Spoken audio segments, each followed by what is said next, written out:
Chapter 19. Very nice, Sara and Abe. Sara read these words scrawled across the top of yesterday's assignment, just handed back to her by Mr. Jorgensen. Sara tried to stifle an ear-to-ear grin as she read the words written in bright red ink. Mr. Jorgensen glanced back at Sara as he handed the girl in front of her paper, and when Sara's eyes met his, he winked at her. Sara felt her heart jump. She felt very proud. This was a new feeling for Sara, and one she noticed that she liked very much. She couldn't wait to get to the thicket to call to Solomon. Solomon, what has happened to Mr. Jorgensen? Sara asked. He seems like a different man. He's the same man, Sara. You're just noticing different things. I don't think I'm noticing different things.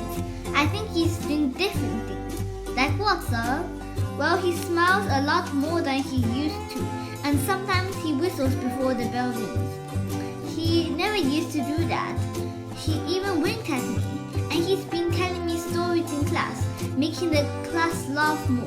Solomon, he just seems a whole lot happier than he used to. Well, Sara, it sounds like your teacher may have joined your chain of thought. Sara was stunned. Solomon was actually trying to give Sara the credit for Mr. Jorgensen's changing behavior. Solomon, are you saying that I made Mr. Jorgensen happier? Well, it's not only your doing, Sara, because Mr. Jorgensen truly wants to be happy. But you did help him to remember that he wants to be happy. And you did help him to remember why he decided to become a teacher to begin with. But Solomon, I haven't talked to Mr. Jorgensen about any of that. How could I have helped him to remember that? You did all of that, Sara, with your appreciation of Mr. Jorgensen.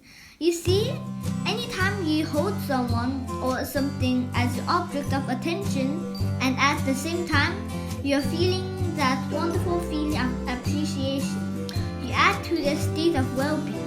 You show them with your appreciation, like spraying them with the garden hose. Sara giggled, pleased with her own silly analogy. Yes, Sara, it's very much like that. But before you can actually spray them, you have to hook your hose to the faucet and turn it on. And that is what the appreciation is. Whenever you're feeling appreciation or love, whenever you're seeing something positive about someone or something, you're hooked onto a faucet. Who puts the appreciation faucet, Solomon? Where did it come from? It has always been there, Sara. It's just naturally there. Well, then, why aren't more people spraying it around? Well, because most people have disconnected from the faucet, Sara. Not intentionally, but they just don't understand how to stay connected. Okay then, Solomon, are you saying that I can hook up to it anytime that I want and I can spray it around any place, anytime, on anything I want to? That's right, Sara. And whenever you spray your hose of appreciation, you will begin to notice very obvious changes. Wow, Sara whispered mentally, trying to size up the magnitude of what she had just learned. Solomon, this is like magic. It seems like magic at first, Sara, but in time, it begins to feel very natural, feeling good, and then being a catalyst to help others feel good. It's the most natural thing you will ever do. Sara grabbed her book bag and her discarded jacket, getting ready to tell Solomon goodbye for his day. Just remember, Sara, your work is to stay hooked to the faucet. Sara stopped and turned back to Solomon, realizing that suddenly that this might not be easy or as magical as Solomon had made it sound at first. Is there a trick to that, Solomon, to stay hooked to the faucet? It may take a little practice at first. You get better and better at it. For For the next few days, just think about something and then pay attention to how you feel. You'll notice, Sarah, that when you're appreciating or basking or applauding or seeing positive aspects, you feel wonderful, and that means you're hooked to the focus. But when you're blaming or criticizing or finding fault, you won't feel good, and that means that you're unhooked, at least for the times you're feeling bad. Have fun with this, Sarah. And with those last words, Solomon was gone. Sarah felt such exhilaration as she walked home that day. She had already enjoyed Solomon's game of appreciation, but the idea of appreciating with the intent of hooking to this wonderful focus excited her even more. Somehow, it gave Sarah more reason to appreciate. Sarah rounded the corner for the last stretch of her walk home and saw old Aunt Zoe moving very slowly up her walkway. All winter long, Sarah hadn't seen her at all, and she was surprised to see her outside. Aunt Zoe didn't see Sarah, so Sarah didn't call out to her, not wanting to startle her, and also not wanting to get involved in the long conversation that was following.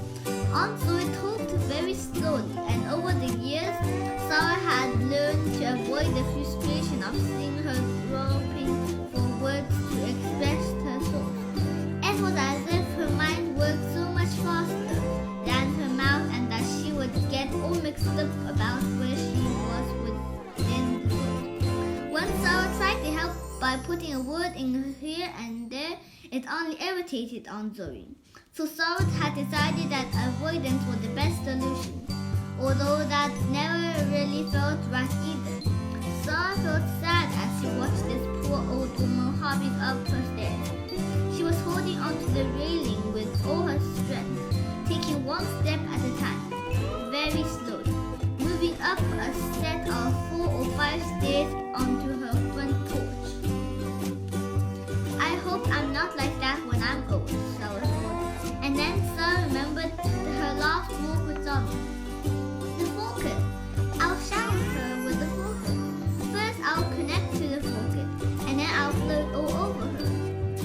But the feeling wasn't there.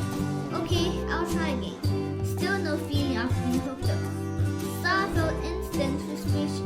But Solomon, she pleaded, this is very important. Aunt Zoe needs to be sprayed. No reply from Solomon. Solomon, where are you? Sarah shouted out loud, not even realizing Aunt Zoe had now noticed her and was standing at the top of the stairs watching her. Who are you talking to? Aunt Zoe mocked. Sarah was startled and embarrassed. Oh, nobody.